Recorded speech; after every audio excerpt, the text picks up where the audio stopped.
And we are live. Hi everyone, welcome back to another X-Men 97 Season 2 breakdown, this time for episode 7, Strange Heart, Savage Heart, Strange Land, Savage Heart. Brilliant, always off to a great start. I hope everyone is doing well. Sorry this one's a little bit late out, well, even a day late, because couldn't do it last night because of Spider-Man Brand New Day. No spoilers, no spoilers. But I hope everyone is doing well. I can see Logan Wayne, you're here. I'm glad you're here as well. You're finally able to attend one of these. I know because you tend to watch the episodes in the evening, so they happen at the same time. So because this is a daylight, I'm glad you're here.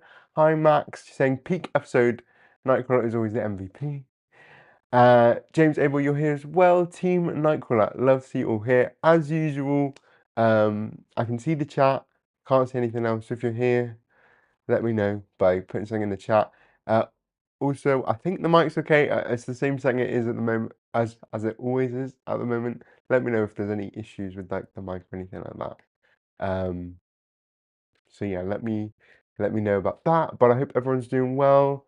Trying to remember how we normally start these. I guess before we jump into the episode, can you one word to describe this episode before we go into the breakdown? If there was one word you would use for this episode, what would you say? Uh, what would I say for this? I don't even know. See, I come up with these and then I'm not even prepared. I want to say something like, well, it's not really a word. It's more of a fit. No. Yeah, I'm gonna say crisis of faith. That's what's jumping out of me at the moment. Um,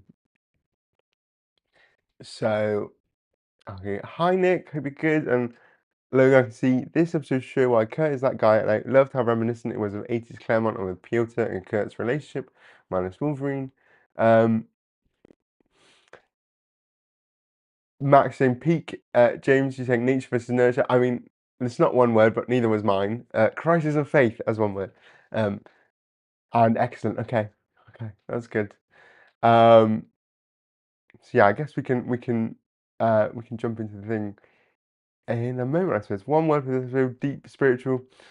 I know I said one word, but I couldn't think of one word. I was going to say crisis. If I say crisis 3 times, you think, oh, of someone crisis, or like faith, or something like that. But crisis of faith, just not off the tongue, Bella. So, yeah, I guess one thing I'll completely irrelevant to X-Men 97. If you haven't seen Spider-Man Brand New Day, this is no spoilers, no spoilers. All I'll say is, as a casual Spider-Man fan, I thought this was the best MCU Spider-Man movie by miles. That's what I'll say. I like really loved it, and I'm not. I kind of would say I almost would say the best Spider-Man movie ever, but I'm not that well versed in the Sam Raimi movies, so like I didn't want to say that and like anger people, but like just really good. So I guess if you care at all about Spider-Man or what have you, definitely go see it. Um, yeah, just so good, so good. I was on the edge of my seat for the whole movie, um, and yeah, like and the action and stuff, just yeah, so good. I hope they continue. I hope this director, Destin Daniel Cretton, gets his own trilogy because like this really, I felt that this really revitalized the Spider-Man movies, I guess. Max, you agree with me? Best live action Spider-Man movie easily, yes. So if you haven't seen it already, uh, go see it. Nick, I'm saying it Spider-Man tomorrow after work. Well, I hope you enjoy and just please avoid the internet where you can because the spoilers are everywhere. Um, but yes, that's what I'm gonna say about that about Spider-Man. But yeah, really, honestly, really loved it and just wow, like yeah, all positive, all like and I thought No Way Home was a good movie, but this is like way up there, and it's not in the same vein of like relying on like big surprises. I feel like like after seeing the movie, I think I could go watch it again tomorrow, next week, and I'll still be like, this is incredible. You know, it's not one of those reliant on surprises and hype and all that stuff. So yeah, just go see it um if you can. Logan, that's a wide thing to uninstall Blue Sky and Reddit because I'm so paranoid about spoilers. Yeah, honestly, all forms of social media. I've seen like clips of the film on TikTok. Um, so yeah, just stay away from social media as long as you can. Pardon me, as long as you can. Like, I hope you don't get spoiled and you get to experience the movie as it happens. Because yeah, just so good, so good. And it's like one of those times where I'm like, I watch it and then I'm like, I actually really want to get into Spider-Man.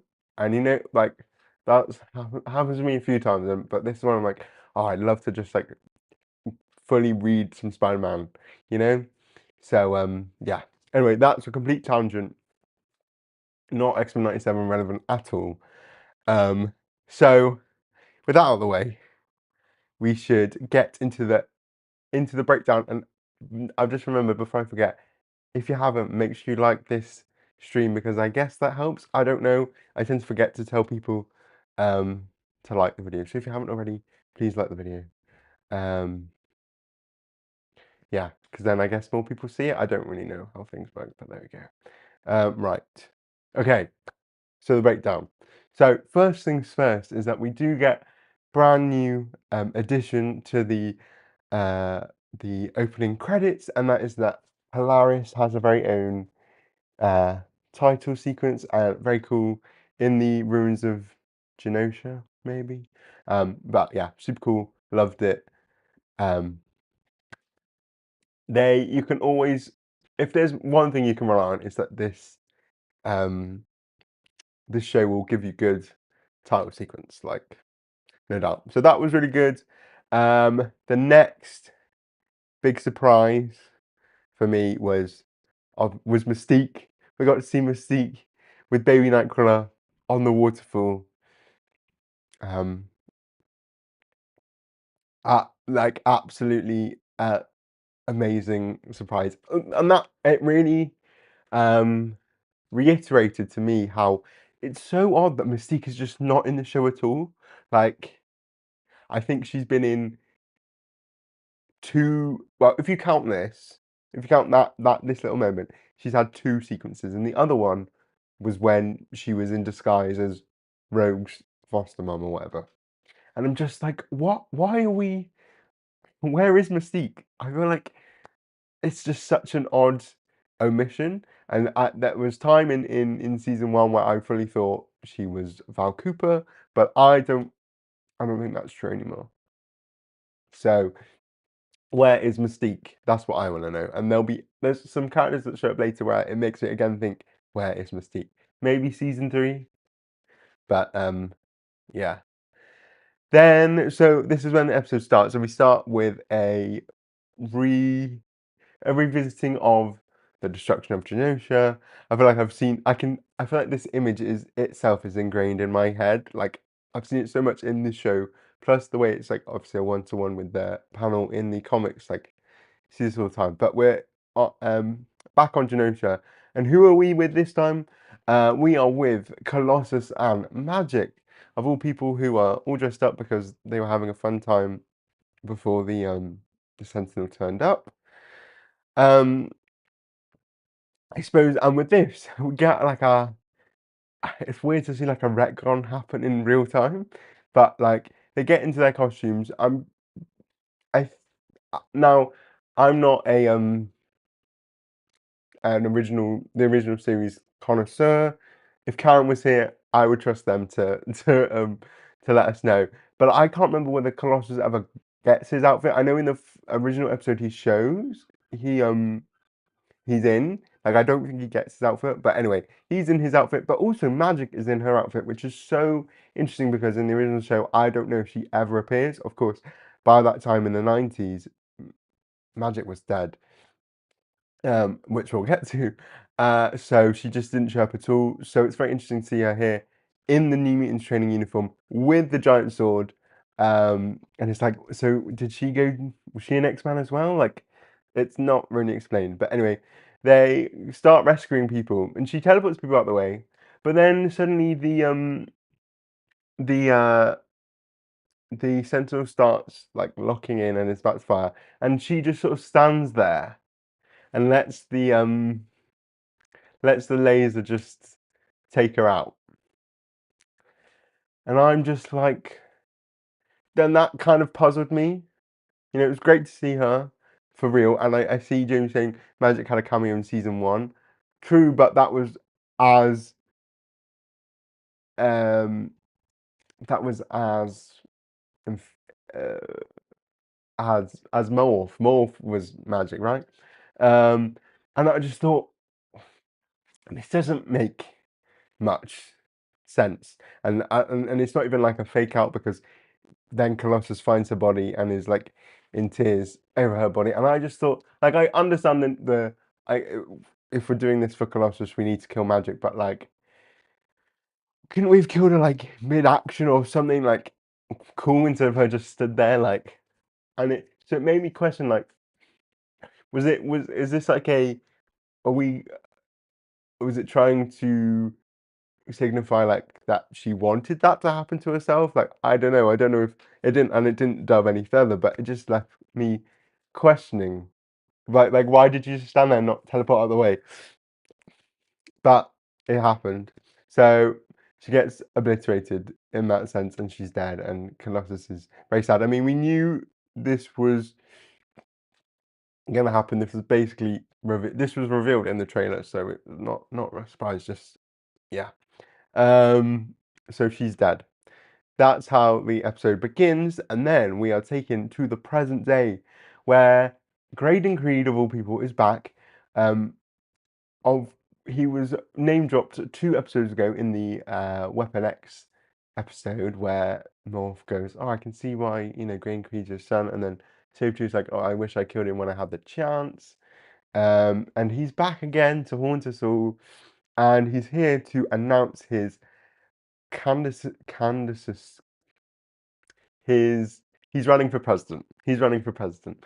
And so as soon as I saw this, I did think immediately to X Factor issue 30, where um Graydon Creed is at a rally or something, and he then gets shot and turned into dust, as we see in this. I guess spoilers for Graydon Creed at some point. I don't know, not for this episode anyway, but that's what happens to Graydon Creed. He gets shot, and yeah. So I was like, oh my gosh, oh, is this where we're going to get to see Mystique? Because I guess if you don't know, when X Factor 130 came out, Mystique was under arrest, so it couldn't have been Mystique, and everyone was like, "Oh my god, who is it? It can't be Mystique because it says it can't be Mystique." But then Fabian Nicieza does X-Men Forever, um, and in X-Men Forever, there's a whole time traveling element, and Mystique from the present, which is like 2001, goes back into the past, and ends up in her body at that moment, and she finds out she is the killer. So yeah, so she kills her own son. Anyway, but that doesn't happen here. But that's just what I thought of immediately. So yeah, let me catch up with your comments because there was quite a few. I need Mantis to be resurrected. Believe Kid Ileana shows up in the 90s animated series. Okay, I could see her death being a way for her to be reborn as Darkchild. I do kind of envision that maybe she might be one of the Horsemen. Like I don't really understand why you'd kill off. I can like I can see why they did it obviously for Colossus' story, but in terms of like Magik is such is way more popular than Colossus. No shade to Colossus. Magik is now like an A-list X-Men character. I don't know if any of us can deny that. Um, so I wonder whether she might return as a Horseman of Apocalypse. But then even that might be thrown into question as we'll get to it. The show being true to the comics by showing Colossus' secondary mutant power is the power of crying a lot. Yeah, definitely.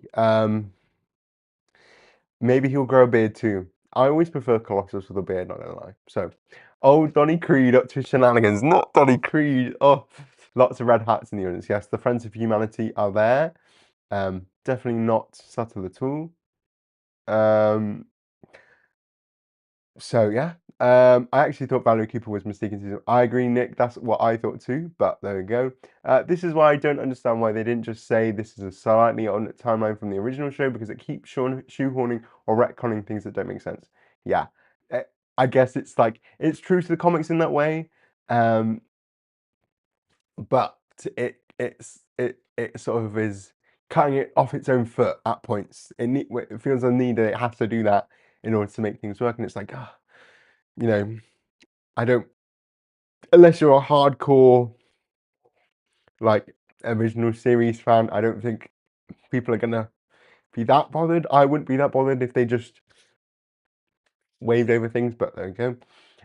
Damn, you're right about Mystique. I'm finding Polaris' inclusion and prominence to be really weird. It's fine, but it's just odd. DeMeo clearly had his favorites. Yeah, I think Polaris' inclusion over Emma's when we're adapting new X-Men stuff is quite jarring. But I like Polaris, and even in this episode, I think she's it's good PR for Polaris, and I I won't complain. I'm a fan of Polaris in some respects, so there we go. And Magik is definitely coming back as a horseman, a horsewoman, a centaur, a centurine. Just a horseman, I guess. I bet though, if when she does come back, she'll probably be in her Bachalo black outfit. Marvel Rivals brought in so many new Magic fans. It's true. It's true. I think that really was the. I mean, she already was on that rise ever since the Brian Michael Bendis Uncanny. She's been going up, but this has really. She is like A-list, and she's been in a movie. Like she's just, yeah, she's on that top line. Colossus with a beard is on my wish list, and Magik, Mystique, Emma, and Destiny are some of the most popular characters I read at the moment, and they're not here, but Lorna is. Yeah, I think for me, I think Emma. I mean, we've seen Magik now, so but Emma is the real omission for me. That's like but also agreed Mystique, and I feel like if we do see Mystique at some point and Destiny is not there, I'm like, what is the point then? Like we're at the point we're in 2026. We don't need to sugarcoat things. We've got a non-binary morph. We can do the whole Mystique and Destiny, and I feel like if they don't do that, I'll be like, it'll be crazy. Imagine if the Horsemen turned out to be Gambit, Magik, and two random other X-Men that died on Genosha. Bring on Horseman Leech. Mess them up, Leech. Well, who did die on? Wait, no. I was going to say, was Caliban in the Morlock with the Morlocks when he died? Because Caliban's been a horseman. I low key. This would be crazy, and I don't know if it. I mean, with DeMeo out the way, maybe. What if Madeline Pryor came back as a horseman? Just putting that out there. Anyway, we're off track. What if Mystique was a horseman? Maybe. Why would she be that? Well, she'd probably be in. Much to think about. Anyway, the other thing, I didn't get a photo of this as well, but the other thing I thought, the other omission, we're talking about omissions, the other omission is Iceman. That's the other biggest omission for me, is where's Iceman? And we talked about this last episode with the like Polaris of it all, but like no Iceman at all. And I then thought, oh my god, what if Iceman has been undercover this whole time working for Graydon Creed? Because in the comics around this time he was undercover for Graydon Creed as Drake Roberts, the worst cover name ever because you're just turning your name around. But then I was like, oh my god, what if we see Iceman here and that's why he's not been in the show because he's been undercover. That's not true either, but I hoped um I hoped he would be there. Not though, so oh well. But yeah. So we're at a Graydon Creed rally, and who shows up? Oh, it's the Acolytes. The Acolytes are here, and there's so many of them. I will in a bit. We will go through every single one. Not yet, though. Not yet. But we get to see a glimpse of a few of them here. We've got Unishone, Random, Gargoyle, Chrome, and Frenzy. So yeah, they're good to see. Oh, Frenzy here. Love to see Frenzy. I wish and like I wish because I feel like she is like uh, according to my research, when I've done the whole, I've like counted all the appearances using the Marvel wiki, but I've counted all the appearances of every X-Men character and figured out like who's got the most and whatnot. Frenzy is officially, as of 2025, because I haven't kept up with it. I need to do that. But she is the former acolyte, other than Colossus, that has the most appearances. So like, I feel like she's the most prominent acolyte, and she doesn't she doesn't do enough in this episode for me. I wish she was in more, but lovely to see her. Um, so yeah, we also see Random, and said, can shapeshift his body. I think Random. Someone can correct me if I'm wrong, but Random is like a Lobo, um, is like a Lobo thing, like a, what do you call it? Like a Deadpool thing. You know what I'm saying. You know what I've lost my train of thought. I was trying to say about Random, but there we go.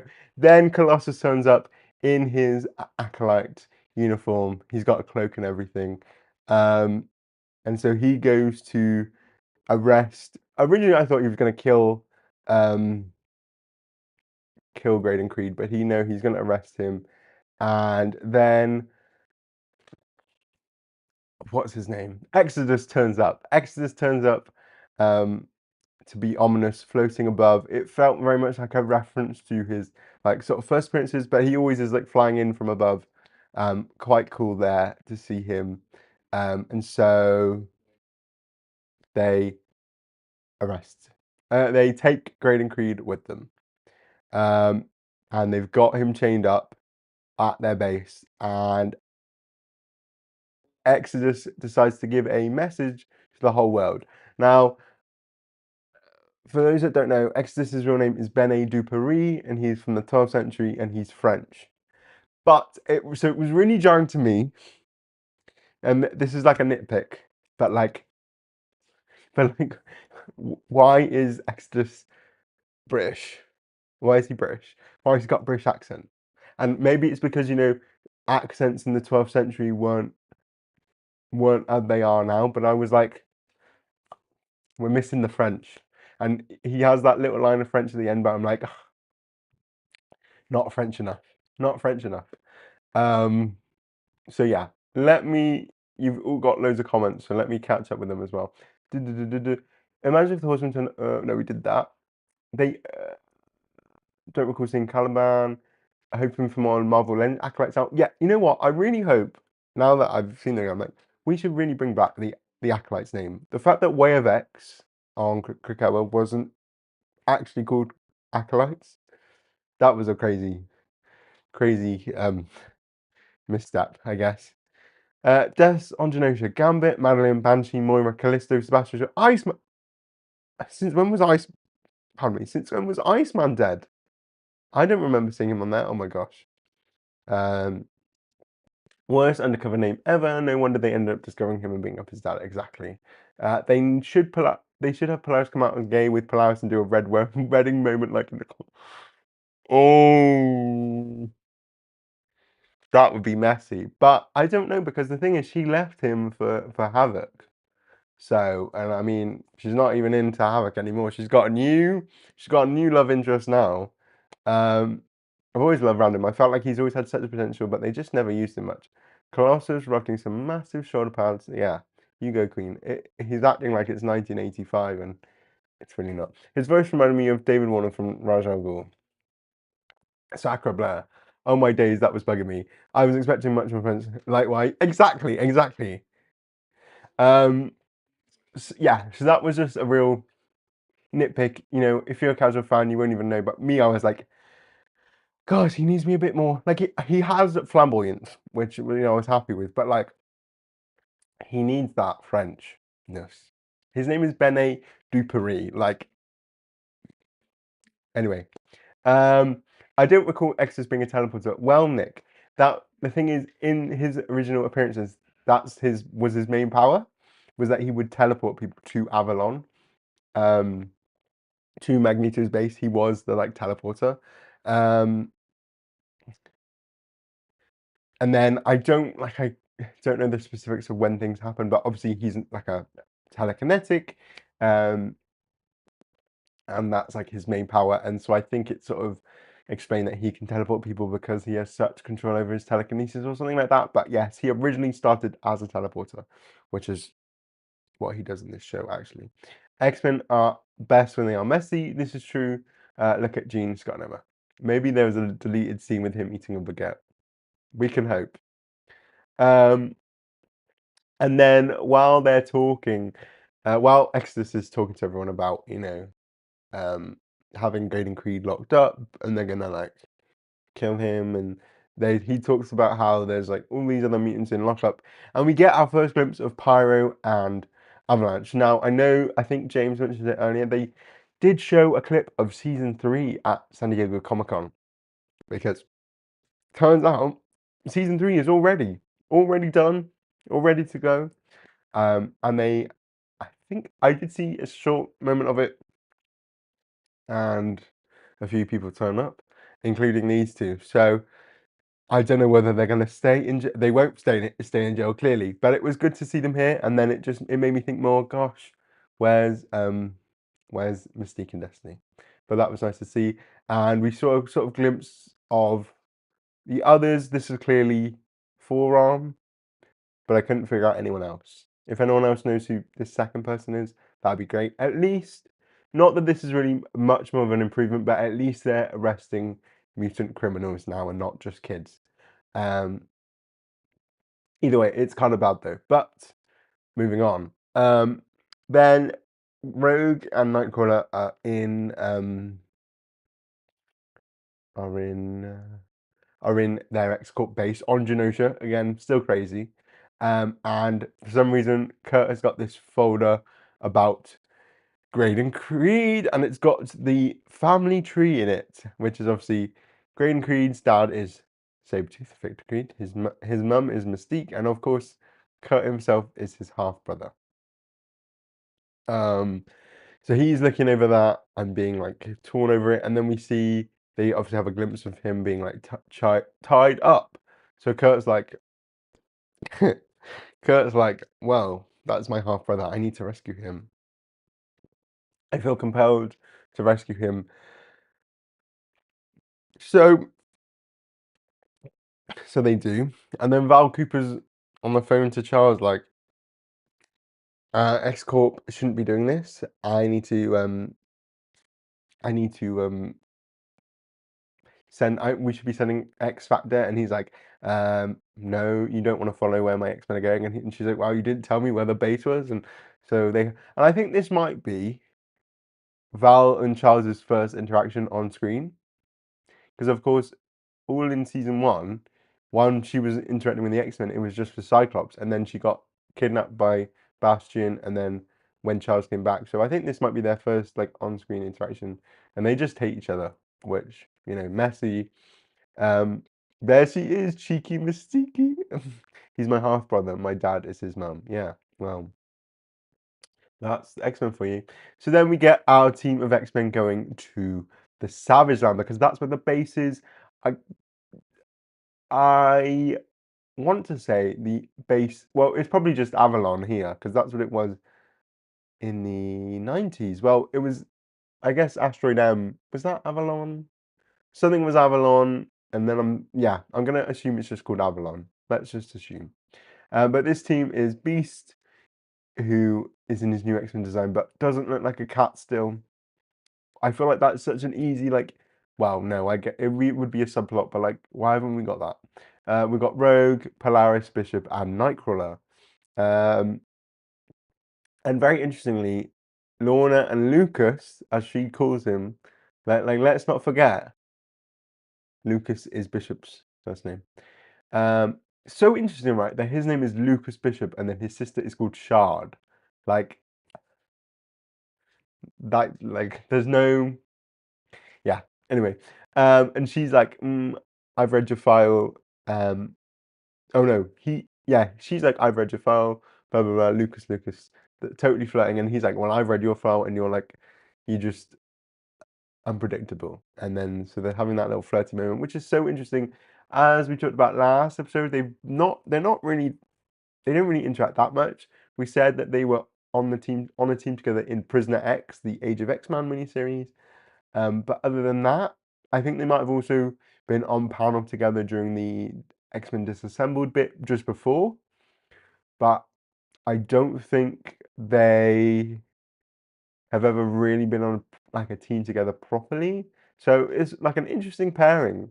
Interesting pairing. Could be there are much worse pairings out there. So as they're flying through, however, they get hit by this like purple radiation thing. This turns out to be like a power neutralizer. So they all lose their powers because in the Savage Land, I think, no, I can't remember in the comics what the reason is, but like I swear in the comics, they just lose their powers because something with the Savage Land. But in here it's explained that there's like a an inhibitor that is created by Mr. Sinister to stop mutant powers. So that happens, and then suddenly two missiles are fired at the X-jet, and they hit the back of the jet. And as soon as I saw those two missiles and they hit, I was like, you know what? This reminds me of that scene in X2 with Storm and Jean, and then Storm summons the like 10 million hurricanes, and then like and they get rid of them, but then there's one left, and Jean stop. Well, there's two left, and then Jean stops one, and then she misses the other one, so it hits the back of the ship, and then Rogue gets flung out of the ship, and Nightcrawler jumps to rescue her, and then they get saved by Magneto before they fall to the ground. So I feel like that was a reference that felt like a reference to me.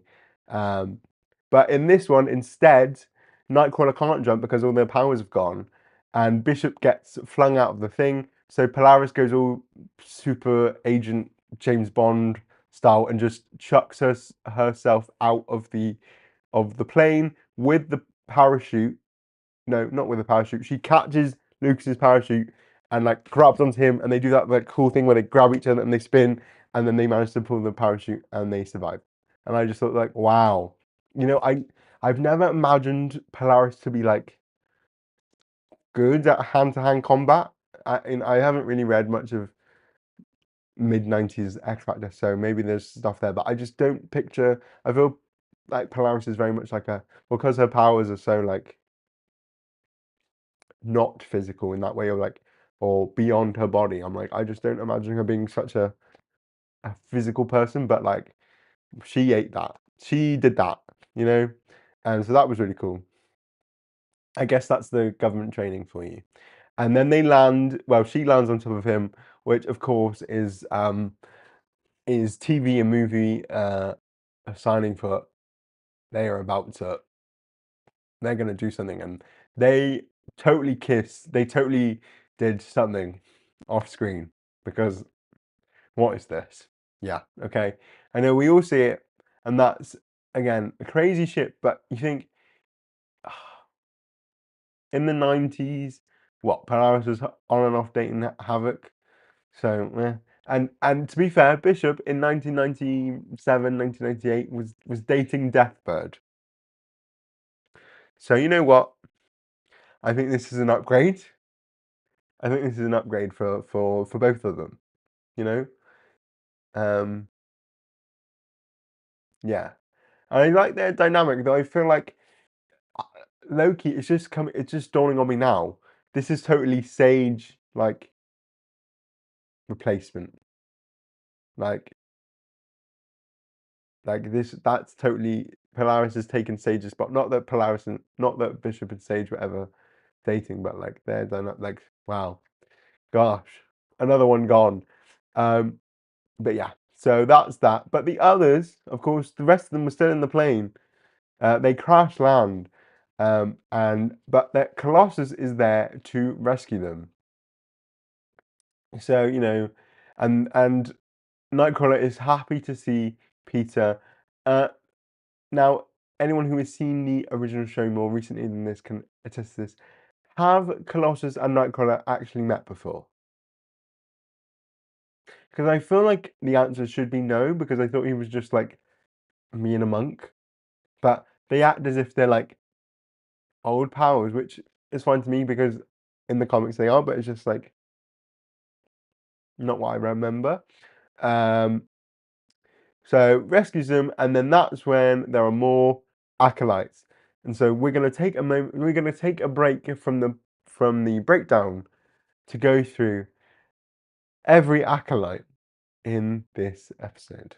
Now, unfortunately, while I was preparing for this, I should have given myself more time, but it's quite difficult to all in the software that I use. Quite difficult to organize like what order each photo goes in, and so I organized the screenshots first, and then I forgot what order I put the screenshots.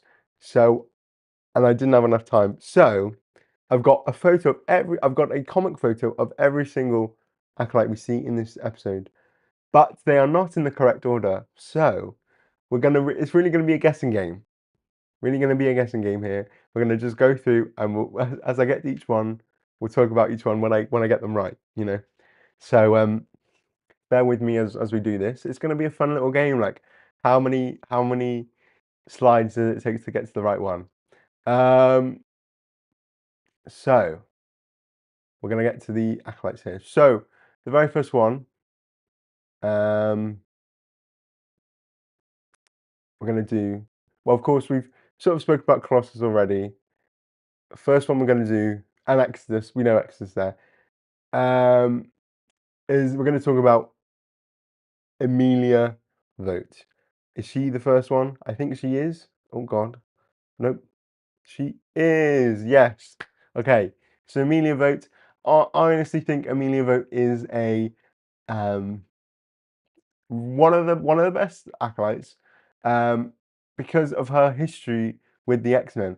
Now, for those who don't know, Emilia Vogt is the former is the is one of the many ex-girlfriends of Charles Xavier because she was a nurse in India right after Lucifer dropped that slab on Charles's legs. So when he went to hospital, he was treated by her, and they started a romance, and they got together, and then he found out, well, they found out that they were both mutants, and they were together, and then she wasn't happy with him starting the X-Men, so she wanted to leave, and then he used his psychic powers on her, and for a moment, and then they broke up then, and they never got back together.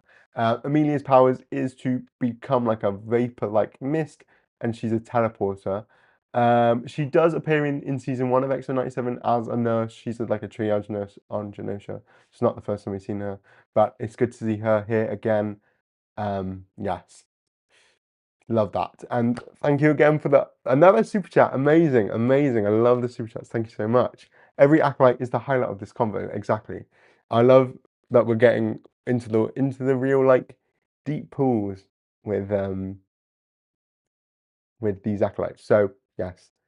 First acolyte here, Amelia Vogt. Second acolyte. Well, oh, we got Senyaka. Okay. That was not who I expected.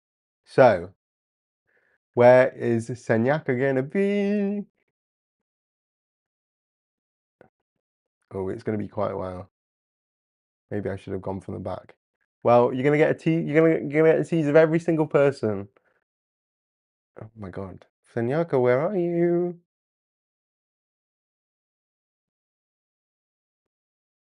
Oh, there he is. Oh no, it went to the back. Oh,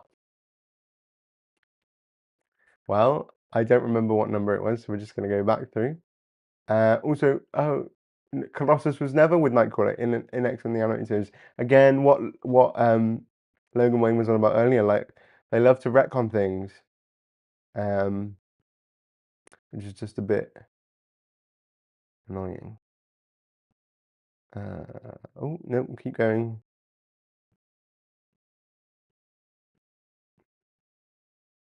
There we go. So Senyaka. Senyaka, he has these like electric death whips that can electrocute people. I think of him most fondly as one of Celine's evil inner circle death touch people from Necrotia, because she resurrected a bunch of dead mutants that could kill people with touch. Not that he can kill people with touch, but close enough. Um, so, good to see him here. Love that. Who's next? I realise actually I probably should have just started with these ones at the front. So we've got, well, we talked about Frenzy. Love Frenzy. But we've also got, come on, come on, come on. We've also got Unashone, who I know is around here somewhere. There we go. Unashone. She is the one with the green powers there. She is, what do we call her? She's got this like psychic exoskeleton that she uses. I believe in the handbooks it said that she is the daughter of Unus the Untouchable, who is the what do you call it? Is like one of the 60s villains. And bye Nick, don't worry, don't apologize. Have a good night. Um, he's one of the like, yeah, so he's a 60s villain. She's apparently his daughter, though I don't know whether I believe that. Maybe they're brother and sister. That feels more believable. But yeah, so she's she's one of the first second generation acolytes. I think her first appearance is at Uncanny X-Men 298. I was doing my research earlier. We then have to the left of her, we also have, bear with me. We also have, oh, again, everyone better be taking notes. Here he is. Next to her, we have Chrome. Now, Chrome is not Chrome, even. I got it wrong. Delgado. There we go. I'm thinking of Chrome, and that's not who it is. It's Delgado. Delgado is one of the original acolytes. So he did first appear in X-Men issue 1 from 1991, and he can make himself bigger, essentially. Very, very standard power. The interesting thing about him is that it's not clear if, I don't know how well people remember X-Men issue 1 from 1991, but obviously it opens with Fabian Cortez and his sister on the run in a ship trying to get to Magneto, and there's some SHIELD agents after them, and one of them, his name is Harry Delgado. Now, so then it sort of maybe implied that he was like secretly a mutant and didn't know, and then was transformed into a mutant. Anyway, he's one of the original acolytes, but then is killed after those 3 issues. So nice to see him here. On the right, though, of Colossus, we have someone who was actually a super deep pull, and I had never heard of him until I was doing research, and I saw someone online mention them, and oh, I had to. Here we go. His name is, I believe it's like Burner or something like that, and he's actually from like the 60s, and he joined the Brotherhood of Evil Mutants very briefly. So very surprising to see him here. I don't even know if it's in the main X-Men title because I've never heard of him before. But they do look alike if you look at the one on the image with the fire powers. So yeah, and then of course we have Frenzy on the other side, which we've already been through. We all know and love Frenzy, or Cargill as she goes by, as a member of the Acolytes. Who's next? Right, so we did her, we did Senyaka. Okay, so of course we have Random. We already know Random. On next to Random though, we do have, oh no, wrong one. Next to Random we have, drumroll please. Oh, there's Random. But next to Random we have Projector. This is Projector here, getting sliced up by Wolverine in Messiah Complex. He has a similar power to I guess to Unoshone, where he can create like this force field around his body, kind of like armor as well, but he tends to use it more in terms of like circular items and stuff. So that's Projector here. It's got the same curtain haircut. I'm not going to do that to myself. And little wispy beard. So there's that. At the bottom here, below random, we have a character called Barnacle, who I believe only appeared during the X-Men the Magneto War. So very, very, very, very, very, very minor acolyte. And he can like create this like shell-like substance that can harden around other people and himself. So yeah. Then we get to this person with the blue hair who who it turns out, and I'd completely forgotten, is now I can't even find it. Is her? Oh, here we go. Is Anna Marie Cortez? So I completely forgot that Fabian Cortez actually has a sister, and they together both travel to visit Magneto on Asteroid M in X-Men issue 1. We never actually see what her powers are though, so she just uses guns. I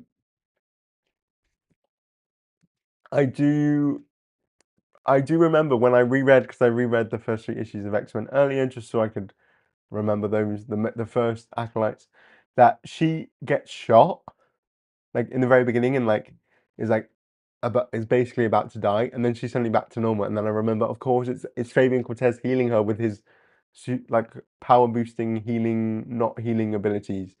So yeah, she's there, which is another crazy pull, and I completely forget. Like I don't feel like she's ever mentioned again, or Fabian never mentions again that his sister, like, and I guess she should have been resurrected on Krakoa, but we never see her. And finally, on this slide, we have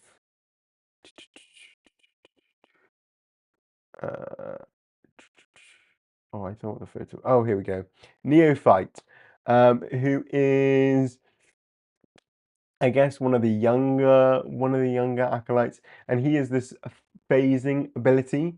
Now he's a prominent acolyte more because he is actually sentenced to trial by the acolytes, and we'll get to more of that in a bit, because I feel like the trial of the trial of the trial of Neophyte feels like it's very referential to this. Like they obviously pulled it to infer this. But I think he goes on trial because in Uncanny X-Men 300, he actually ends up aiding the X-Men attacking the acolytes, because this girl was being nice to him, and then the other acolytes murder her, so he gets disillusioned, and he ultimately ends up getting exiled from the acolytes for a bit, but he does turn back up eventually. So that's Neophyte. So again, probably one of the more prominent ones out of all of these ones here. Neophyte's probably the most prominent acolyte. On to the next bit. Right, even more. Okay, so as I said, that's the flame guy in front. Next to the flame guy, we have I just saw her not long ago. Oh, I could have. Oh no, I've gone the wrong way. Well, while I find the woman next to her, we actually also see, um, here we go, Kath. I believe it's Kath Kandu or Kath Katu, and he has like can interact with signals. I believe he's also missing both of his arms because he was working under the Soviet Union, and then had his like arms ripped off by Omega Red, which just weird. So yeah, Right. Oh gosh. There you go. Oh, and you're back. 1 second. Something just happened with the screen and I can't see myself. I can only see the chat. Where have you gone? Hello? Oh,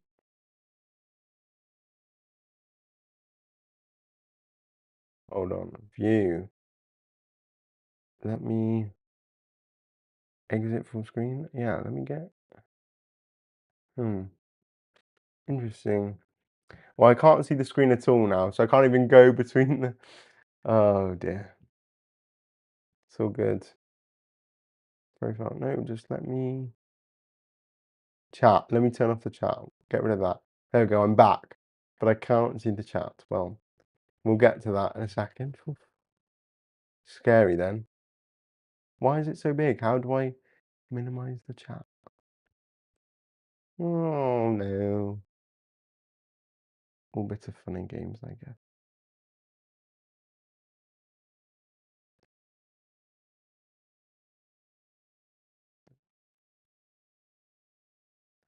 What if I did this? You know what? I'll just have to say goodbye to the chat for now and we'll figure it out in a second. I'm back. Okay. So yes, had his arms ripped off by Omega Red for betraying the Soviet Union, and that's why he's got these green robotic arms. So more power to him. We then have, gosh, oh, there she is. There is Scanner. Scanner can scan other mutants and can create like a bioelectricity field. So love that for her. Another prominent acolyte, I'd say. Then in the very front, we have oh, sat like furthest away. I was like, who is this random woman? I actually can't.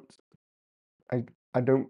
There was no like sort of clear identification, and I thought, well, it's not Una Shone and it's not Amelia Vaught. So who is this? And frankly, I think this is maybe the craziest pull of all. I think this might actually be Nance, as she's referred to. So back in that X-Men 1991, along with Delgado, the Shield agent, there's another one called Nance, and she's taken by Magneto as well, along with Fabian Cortez, and suddenly she is a member of the Acolytes, but she doesn't speak, and we don't see any of her powers, and she presumably dies. But I just assume that this must be her. I don't know if anyone else has any better suggestions. You can put it in the chat. No, of course I don't. I can't see the chat right now, so that's something I will. Where? Hmm. If I click zoom out, does that work? No. I just don't know why I won't let me out of that. Oh well. I'll keep checking in on the chat every so often. Oh, and then at the very back, we also have Rusty and Skids. So love to see them. A complete surprise, really, because I didn't expect to see them. But obviously, we have Skids, who was a Morlock. She's a prominent member of X Factor, I suppose, in the 80s. She has this force field ability. And ends up with working with the acolytes because they are brainwashed. They are kidnapped and brainwashed by the MLF, by Strife, and then it's Magneto who somehow uses magnetism to break the brainwashing, and then they decide to stay with the acolytes. So there's Skids as well, and then Rusty is here as well. You've probably seen him on the. Here we go, Rusty as well. Of course, Rusty is actually a film character because he was, I guess, based on, well, Russell from Deadpool 2 is technically based on Rusty and the Fire Powers, aka Fire Fist, worst codename ever. But yes, now I don't know if people know this, but after they joined the Acolytes, it was just before Age of Apocalypse, and then Age of Apocalypse happens, and then when they come back to the present, when they come back to reality, Avalon in space comes across a giant iceberg which has a Holocaust inside, the child of Apocalypse, and Exodus believes a Holocaust to be a sign from God or something that they're doing the right thing, and brings Holocaust aboard, and then Holocaust wakes up and starts killing people, including Rusty. So yeah, Rusty dies, and then Rusty comes back for X Factor and dies again. But anyways, so that's this amount. I don't even know how far we are along. Oh, then we have some. I like these. I like that they paired these two together because these two are Static and Remram. Now, if I can just get across through the yes. So Static here, we have Static here, who can create electricity from her fingertips. She has one appearance. She appeared in X-Men the Magneto War as well. And then as well as that, we also have Remram. Um, Remram, and he has this sort of subliminal telepathy. He can manipulate dreams, essentially. He's not particularly strong enough to manipulate people while they're awake. And when he tried to do, like, Fabian Cortez made him like manipulate Charles's dreams, and then when Charles woke up, he was easily defeated. But they ultimately taken in by the X-Men, or like pardoned by the X-Men, but then it's confirmed that they both die on Genosha. So yeah, that's kind of sad, but I kind of like how they're paired together because they first both appeared in this issue and only this issue. So I appreciated that little nod to them there. Um, we also have Milan. What a crazy name. Um, Crazy hair as well. Crazy hair, but there we go. Milan, who is sort of able to take energy and information from people's minds and then create like a audio visual field, like he creates like a memory field sort of thing. But he is also murdered by Holocaust when he arrives after the Age of Apocalypse, so that's going great. Skids and Boom Boom. Oh, I forgot about Rusty. Yeah. Boom Boom. There is no Boom Boom. There is no Boom Boom, Logan. We can only hope, but no, Boom Boom's at the school, so she's not here. But yeah. So that's Milan. Who else? Oh, then we have Chrome. So Chrome is another one of the original acolytes from X-Men issue 1, and his ability is to turn people or objects into, he can manipulate density and molecular structure. So this is Chrome. Oh no, that's not Chrome. Nope, I lied. This is Chrome with the white streak in his hair. He can also fly, but I suppose it's most notable rereading those issues. He does transform Moira's skin into like a metal, so she can't breathe. Very weird. But he too is also killed. After that, I for a second also thought this was, while watching the episode, I did think that this was I believe I want to say Eric Kleinstock, who is the Kleinstock brothers. They're like triplets, identical triplets, but Eric is the one that dies, and he can fly and stuff. So I thought that was him, but it's obviously Chrome. We then have Spore, who is somewhere. Spore, they are somewhere. I literally saw him. Gosh, so many. Ah, here we go. Spore, I believe he can track people down, and he has a feral. He's a feral looking mutant. Um, interesting code name. But yes, that's Spore. Um, then we have my favorite, not my favorite, but the one I always that he's one I cannot forget, and that is he's not here. I think I passed him already. Is of course Mellencamp, because what a name is that? Seamus Mellencamp is his name, as we see here, attacking Jean Grey in Uncanny X-Men 300 in Paris. I don't really know his power beyond looking like a creepy monster. But there we go. That's Mellencamp. Then we have, then we get to the really distant ones that were maybe there, but you couldn't really, these are far off cameos. So we first have, please tell me he's here, please tell me, yes. Javits, who is just another big, strong guy. He's also missing an eye. So yeah, I think that might be him. Obviously quite unclear, but he looks big, so going with it. Then we have this one. Another really obscure Acolyte from Magneto issue #1 from around the time of Magneto War. And that is Orator. Orator, here we go.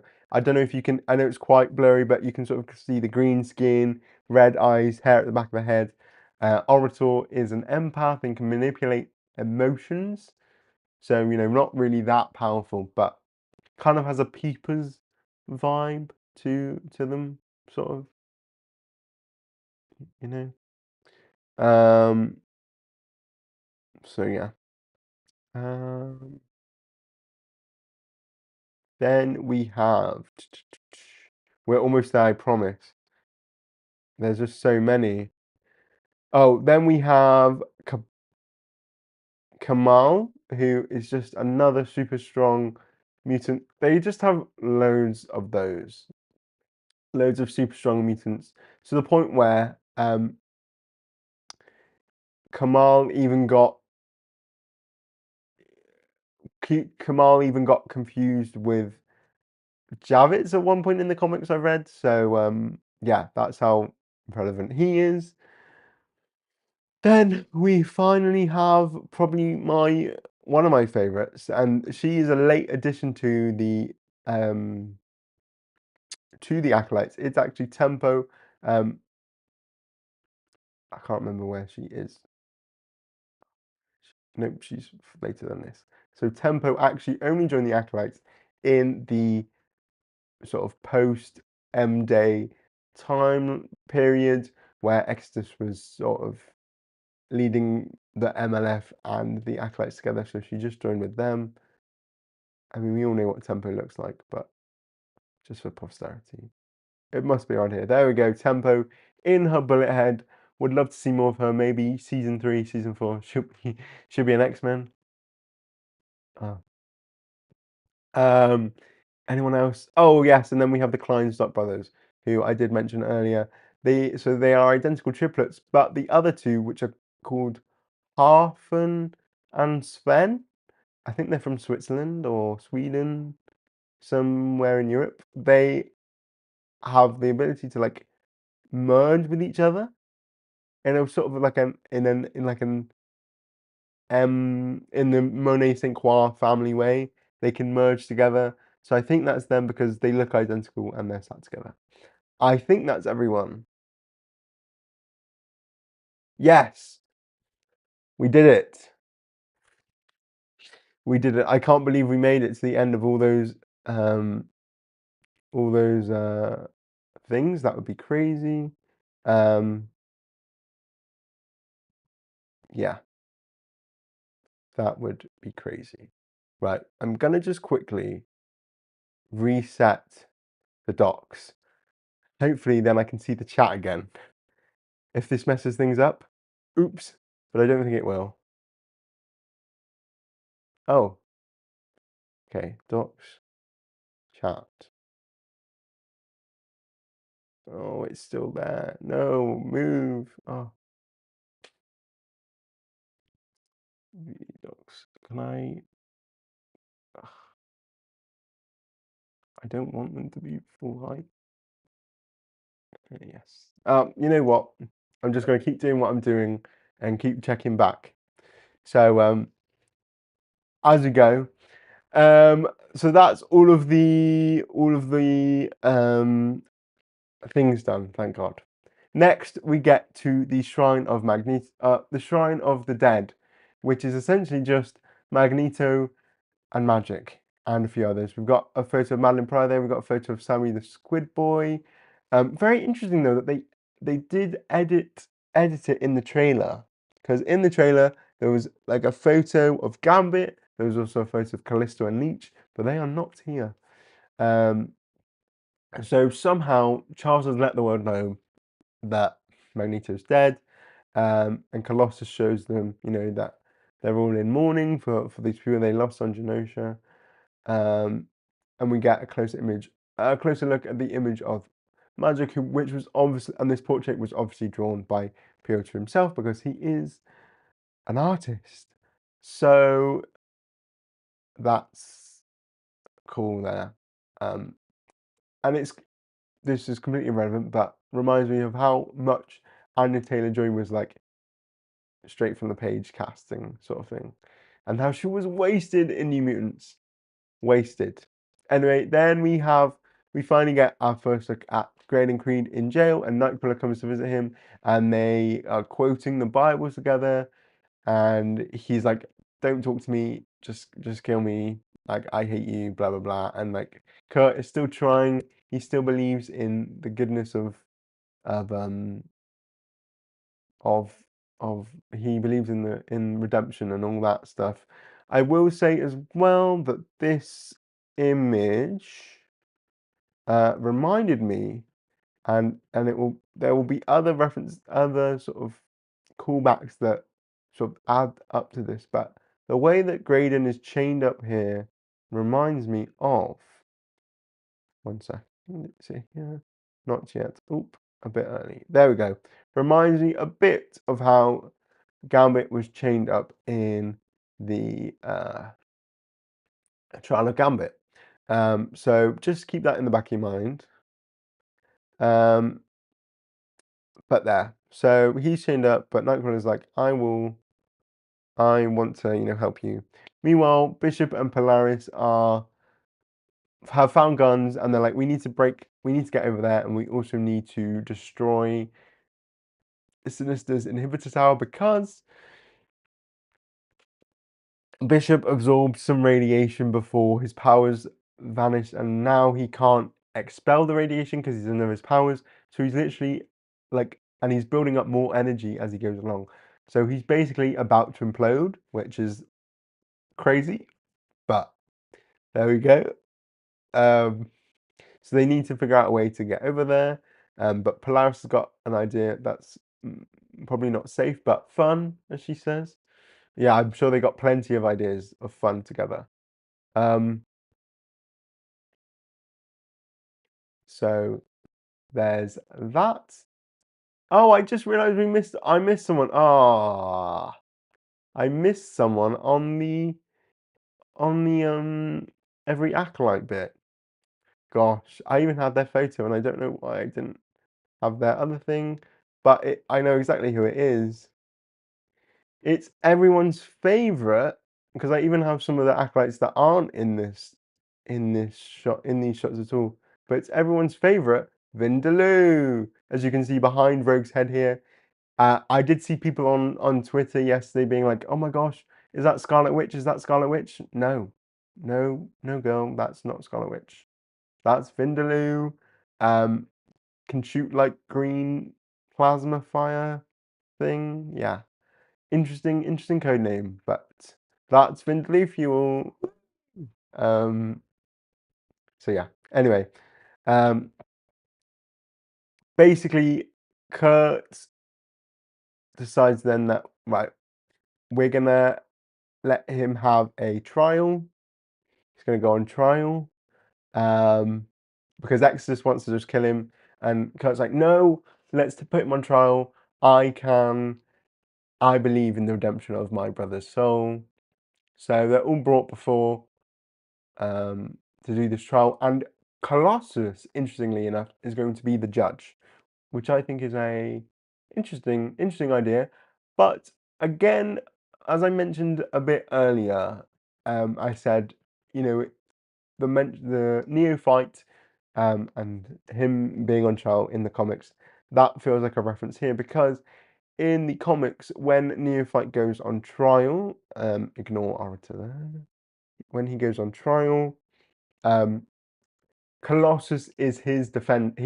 Colossus decides to defend neophyte, and sort of like Unashone and the others, they're like boo, boo, and then like Exodus is the judge.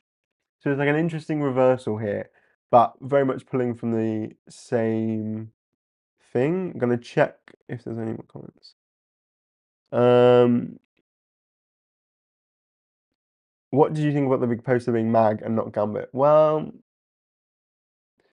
kind of. Well, I understood because you know they're Acolyte, so Magneto is their one above all. But it is kind of crazy that like the like erasure of Gambit, considering um he was the one that saved Genosha, you know? So crazy choice there, but oh well. And I would, James, but I do not have a tablet and my phone is the thing that is filming me, so I don't actually have anything.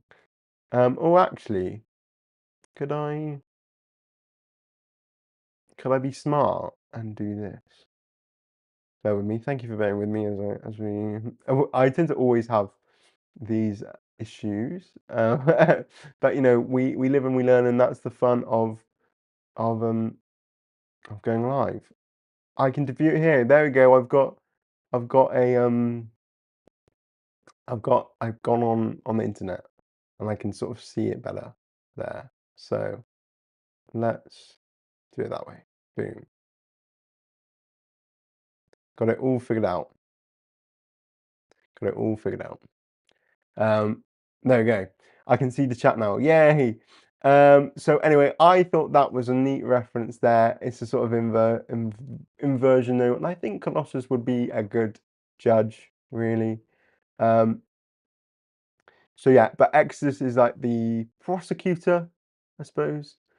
Then Nightcrawler decides to air out all of Graydon Creed's dirty laundry and is like, look, I know why you hate mutants so much is because your mum is Mystique and she didn't want you, and your dad is Sabretooth, and you grew up with him as your dad, and he was trying to make you be like him, and you were just hoping that you could, like, when you turn 13 or whatever, when you hit puberty, you would suddenly become more like him and you'd be a mutant, but then you never turned into a mutant, so he got rid of you and he abandoned you, and that's why you hate mutants, because you were treated so badly by mutants. Right, so kind of clocking his teeth, and everyone in that arena is when he goes, "Oh, your dad is Sabretooth," everyone's like, as if they don't share the same last name. But anyway, I thought that was funny. So there's that, and then Nightcrawler's like, "Okay, Colossus, um, you need to, you need to make your choice." But it's this really like empathetic moment from Nightcrawler, really trying to make us feel for Graydon, which is I think a bit like oh, but he's really trying to make us feel for Graydon because all that really is that he was just mistreated by his parents who are mutants, and so he's just learned to hate mutants from them. So he asks Colossus for his verdict, and as he's about to say, he just hesitates. He's literally hesitating, and Exodus is not happy with that. He doesn't even let him finish his sentence. And the Exodus is like, "What? You don't deserve this." And so he starts trying to kill Colossus out of nowhere. Crazy, crazy ramp up in behavior there. And so he literally tries to start pulling apart him, Colossus, and he even says, "I'm going to reunite you with your sister," which is just that's insane out of pocket, out of po out of pocket um choice there. Um, but just as that's happening, Bishop and Polaris turn up riding pterodactyls. Yes, you heard me right. They are riding pterodactyls, which is just insane. Love that. Very fun. And they blow up the inhibitor tower that Sinister created. So everyone's got their powers back. So yeah, and so then we get the start of this cool fight sequence, and I wanted to point this out in particular because I just think this is an incredible shot. I think X-97 loves to do their impact shots, and this is really a cool one. I loved the visual effects of Exodus. Thought that was so cool. Love that. Am I tripping, or did that scar on his face appear out of nowhere? I mean, I'm pretty sure it was on his face the entire. Has been on his face the entire time. I think he might have just been tripping a bit, Logan. Sorry. Um, it's because Exodus was in your head, or something. I don't know. So then they start fighting, and we got this cool action shot, very Age of Ultron. When all the Avengers are lined up together in that beginning shot, very like that, and they start charging after the acolytes. And part of me's here like yeah, we shouldn't just murder people, but like also you're fighting acolytes over Graydon Creed. Graydon Creed, like a terrible, terrible man who's done terrible, terrible things. I think they even Nightcrawler even mentions that he might in this universe probably created the legacy. Like he created a virus to kill mutants, so he created the legacy. Like crazy. But they start they're fighting. Polaris pulls the armor off Spore, turns it into balls, and then knocks people out, including Amelia Vogt. And I just wanted a screenshot of this because I just thought this was so like hilarious. I was just like, "Oh, girl, they got you. She got you good and proper on your head." Like, but I just thought this was a funny shot. So yeah, they start fighting. And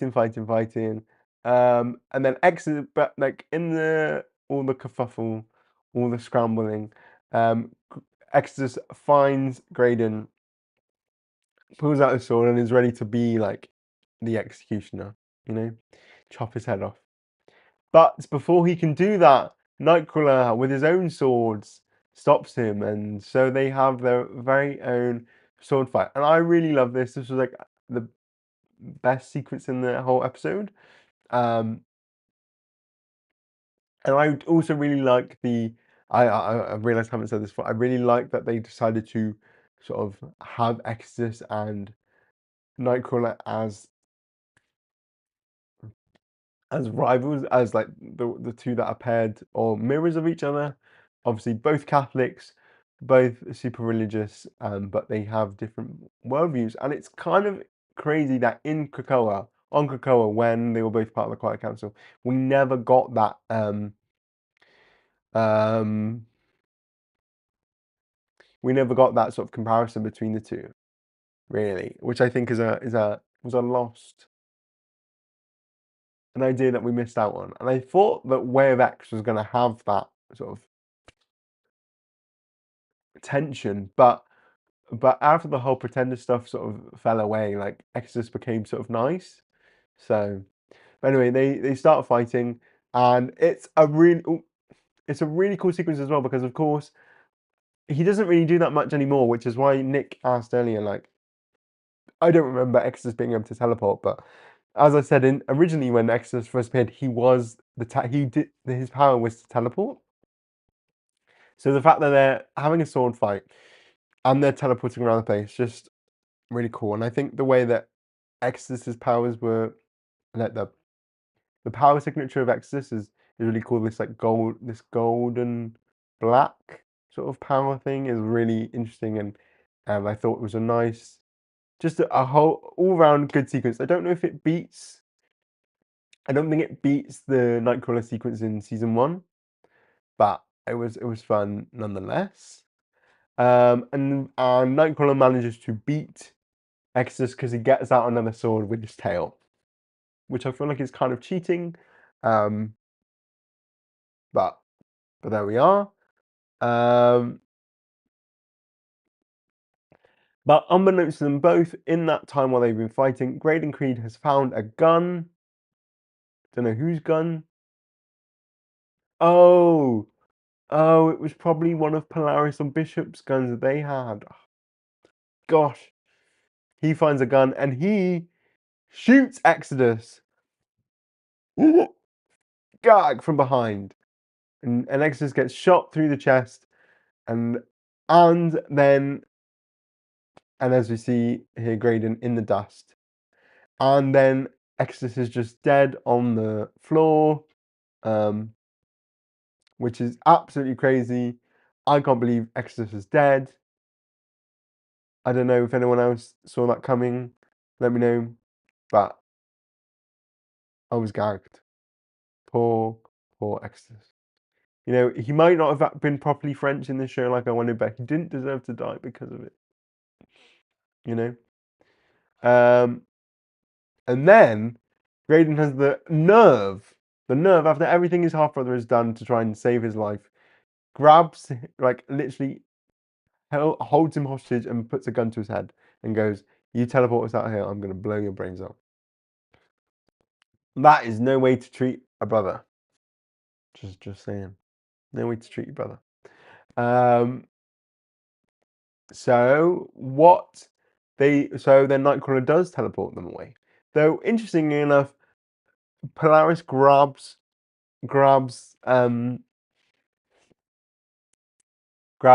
Exodus's sword and launches it at Graydon Creed's head. I don't know if she was trying to kill. Like it gave us the impression that she was going to kill both of them, but like she was just lobbing the sword.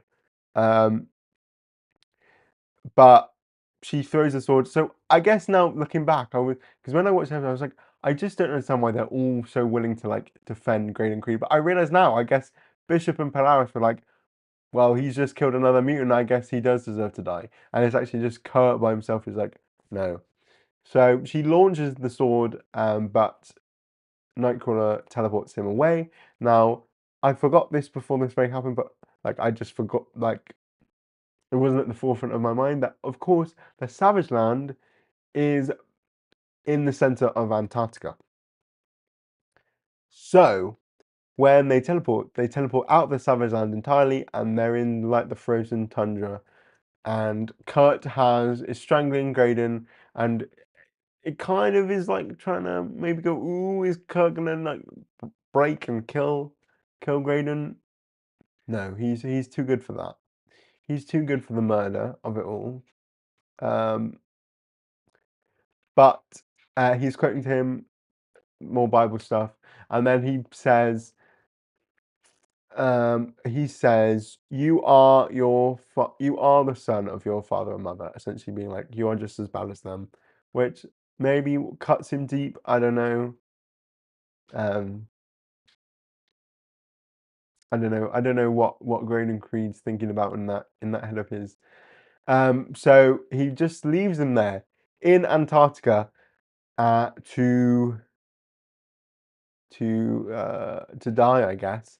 And this is when I gagged because I was like, oh, they did not, but they did really um because of course, wait, oh, wrong thing. Of course, this is just reheating the trial of Gambit nachos. This is literally just the trial of Gambit ending, where Rogue, after kissing Gambit, gains all of his memories, learns all the shady stuff he did with Mr. Sinister, and decides that to leave him in the cold waste of Antarctica. And I was like, particularly, I mean, so I guess, and I always go like, oh, I like how they adapted things in together, and I'm like, I see it, but also I'm like, this is not the person to be using this on, particularly because of course, as we'll see with Gambit, he might be into doing some shady stuff, and so I was like, oh, we're using this now, and not on Gambit himself, which I feel this is such a pivotal moment for Gambit and Rogue, and they're not going to get it now. I mean, I guess we had the pivotal moments for Genosha, but yes, this is why it's familiar to you, Logan, because it is the climax of Uncanny X-Men 350, out right now in the Trial of Gambit Omniverse. But yes, so I was quite surprised to see this shot here of him being left in the snow. And James, I also want to know how he didn't die in the cold.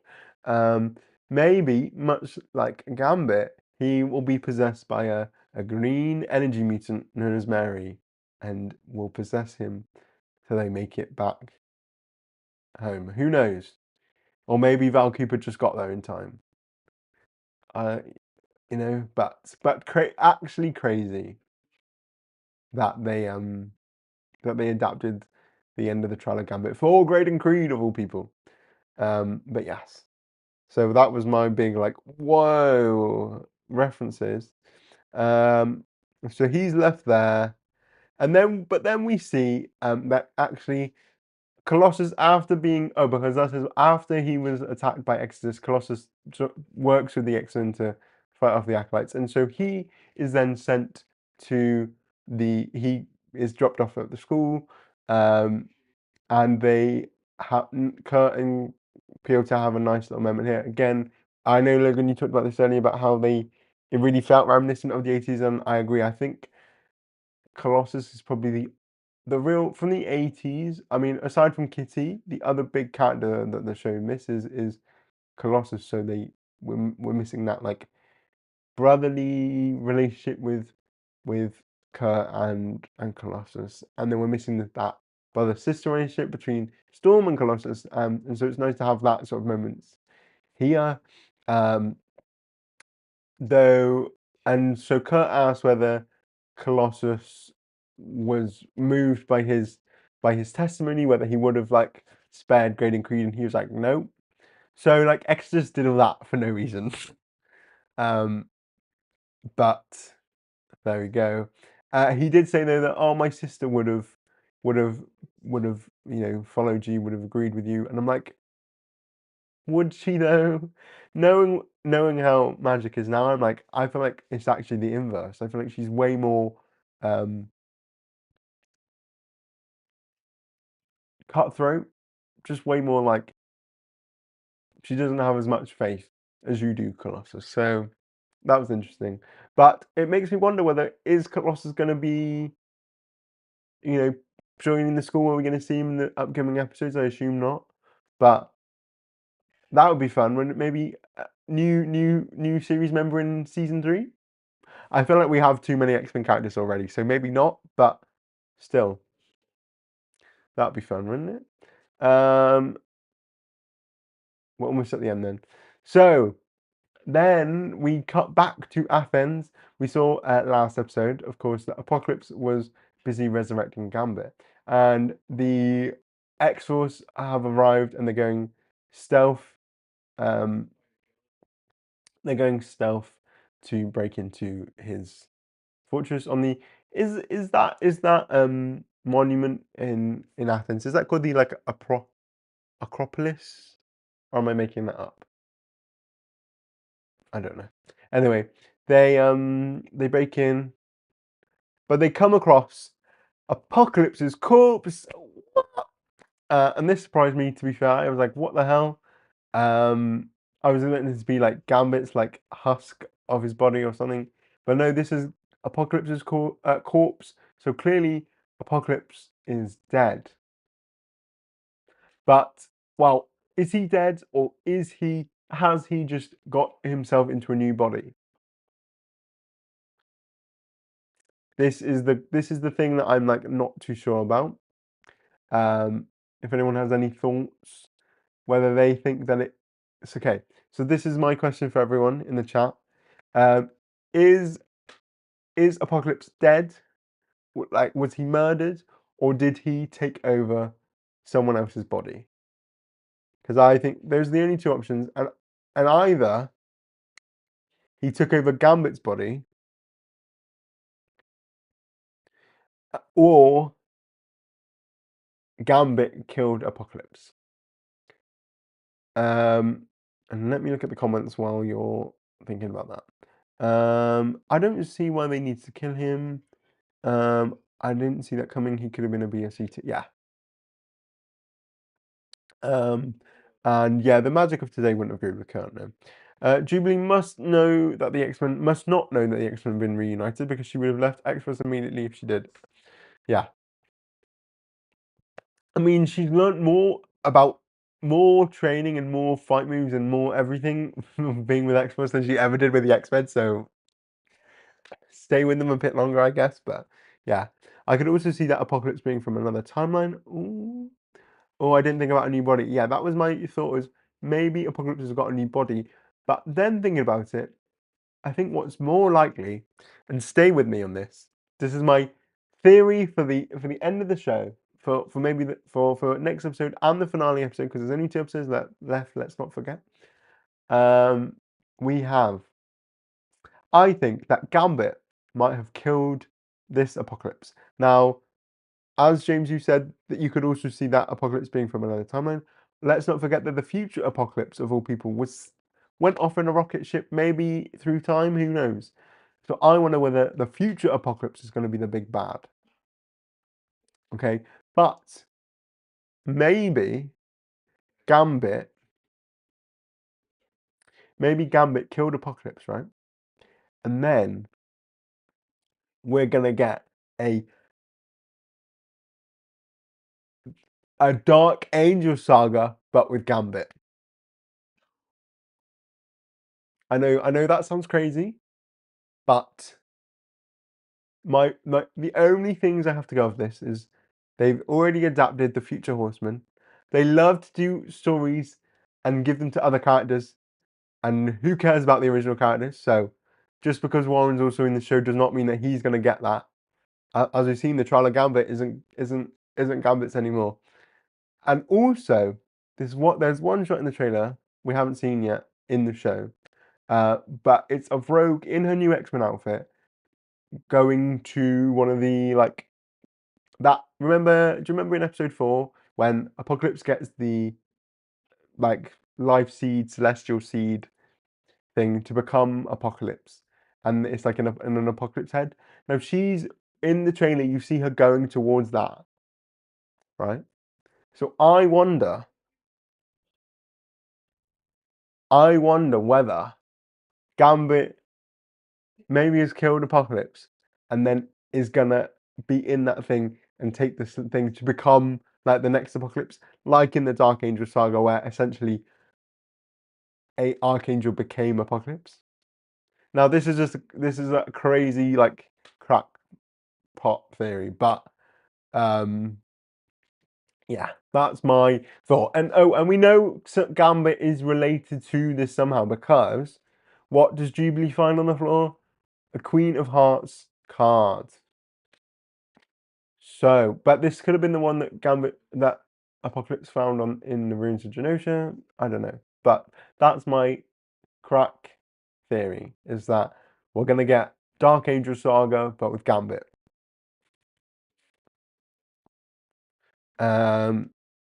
Let me see people's comments though while we're here.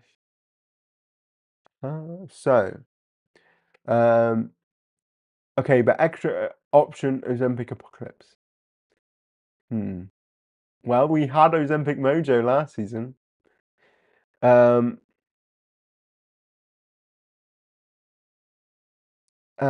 I think that Gambit could have turned on him, but he's still evil. But wouldn't Apocalypse have put some kind of failsafe in his horseman?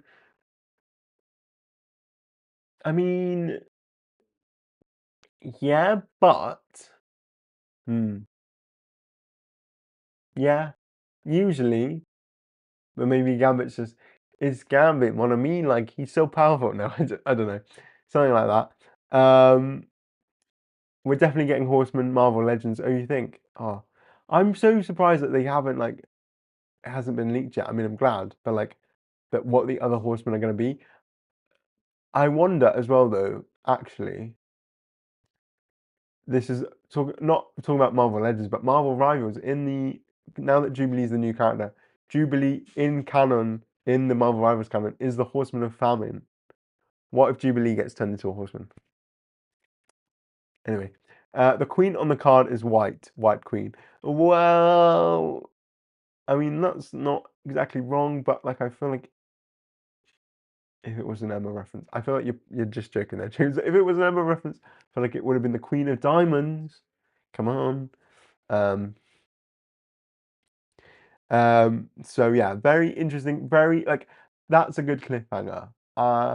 I'm actually, and I'm also the one thing I will say is like I'm actually surprised that again this episode had nothing to do with Apocalypse or anything.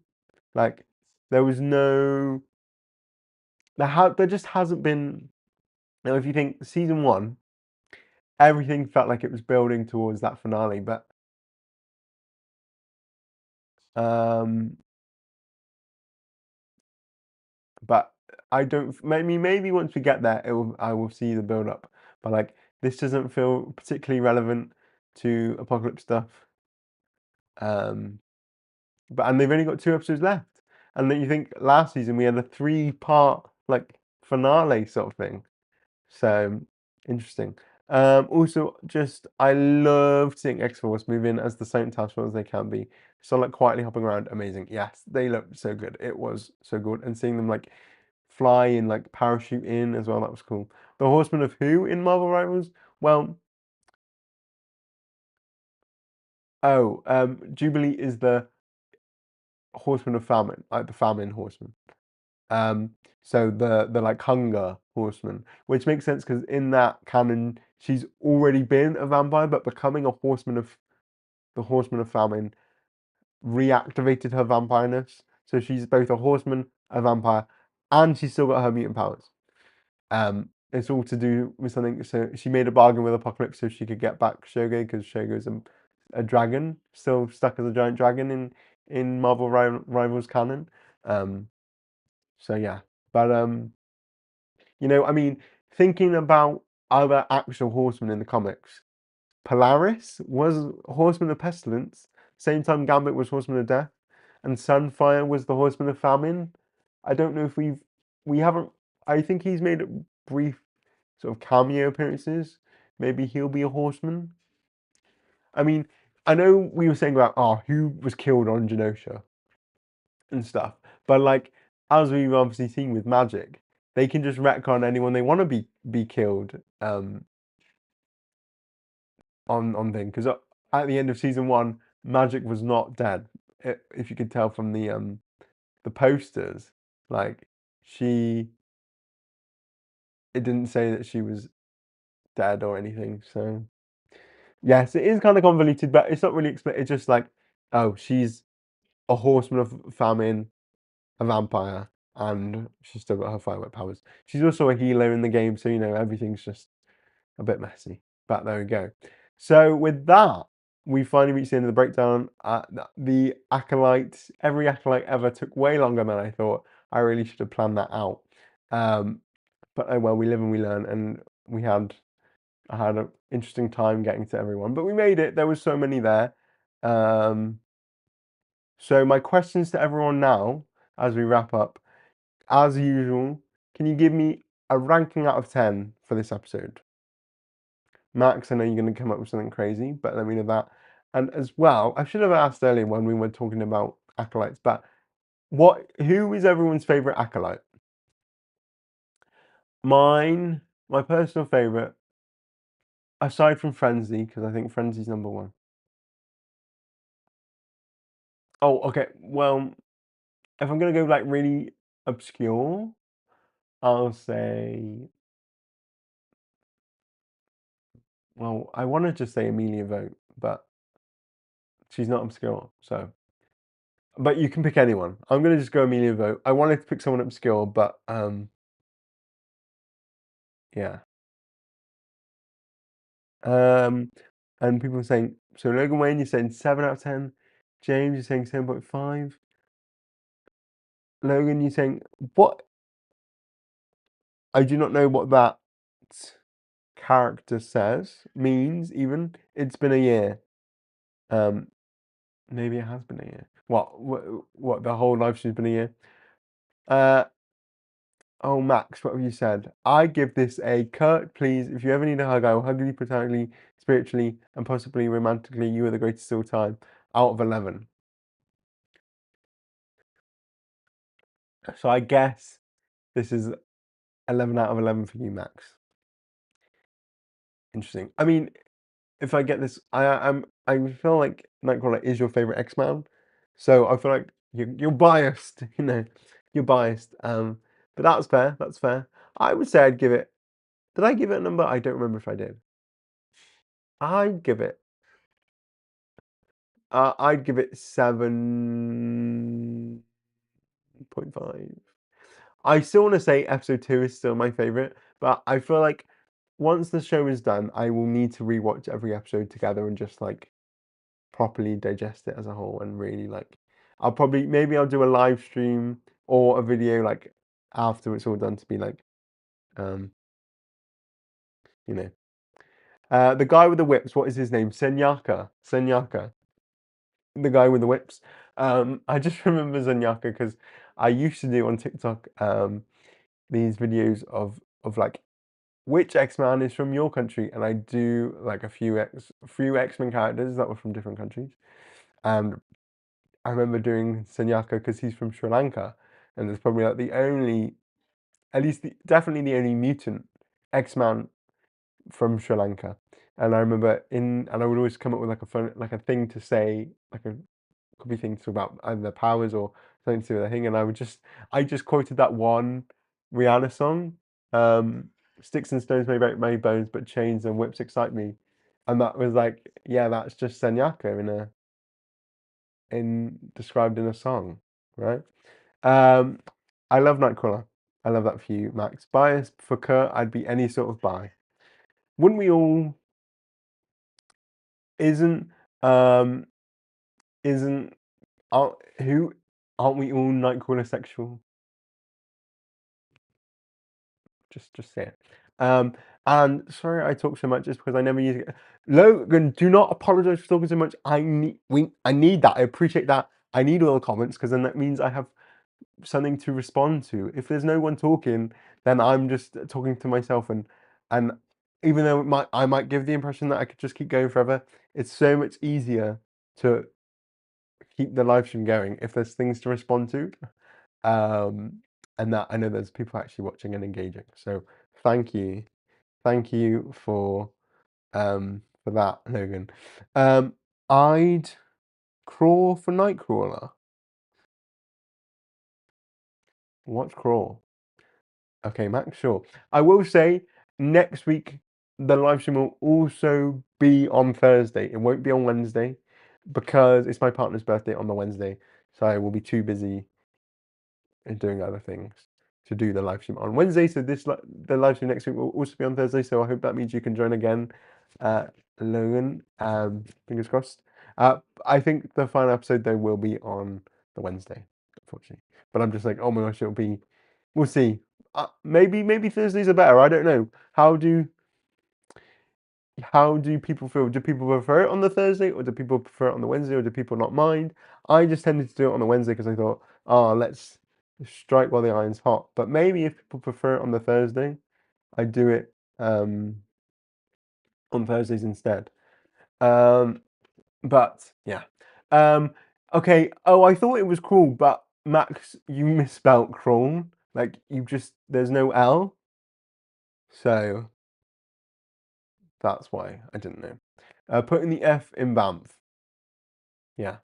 Great. Thursdays are better for me, honestly. Yeah. So next week's will be on Thursday, and then the week after that will maybe be on the Wednesday, but we'll see. Let me know, people who are watching this afterwards. Let me know. Do you prefer Thursdays or Wednesdays? I didn't really consult anyone. I was just like, you know what? I'd rather just do the. I'll do the breakdown on the Wednesday because everyone, everyone's just. I'll just get it done on the day. I do apologize. It's okay. A happy birthday, early birthday to your mystery partner. He's not a mystery. Thank you, James. He did appear. He was in the chat at some point, somewhere. But there we go. I'm pretty sure that's everything. So thank you all for sticking with me through this. The Every Acolytes Ever took a bit longer than I hoped.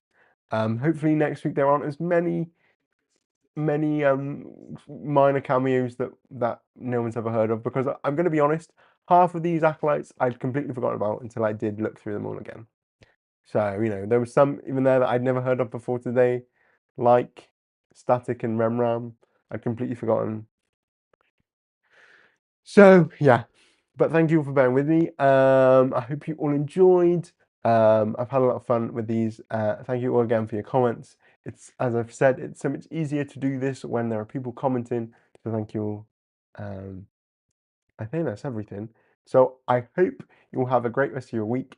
I will see you all hopefully on Sunday. I don't know what time we're doing the live stream. Me and Crisis haven't figured that out. But yes, we are doing the ranking every every flagship X-Men writer. We're just working things out with that. So that's going to be on Sunday. Excited for that. Have been doing plenty of reading. So I'm all ready to go and surprise you all with my many mysterious opinions. So yeah, hopefully I'll see you all on Sunday, and if not, I hope to see you all next week at some point. As I said, this live stream will be on Thursday again next week. So yeah, thank you all so much, and I will see you when I see you. Bye everyone.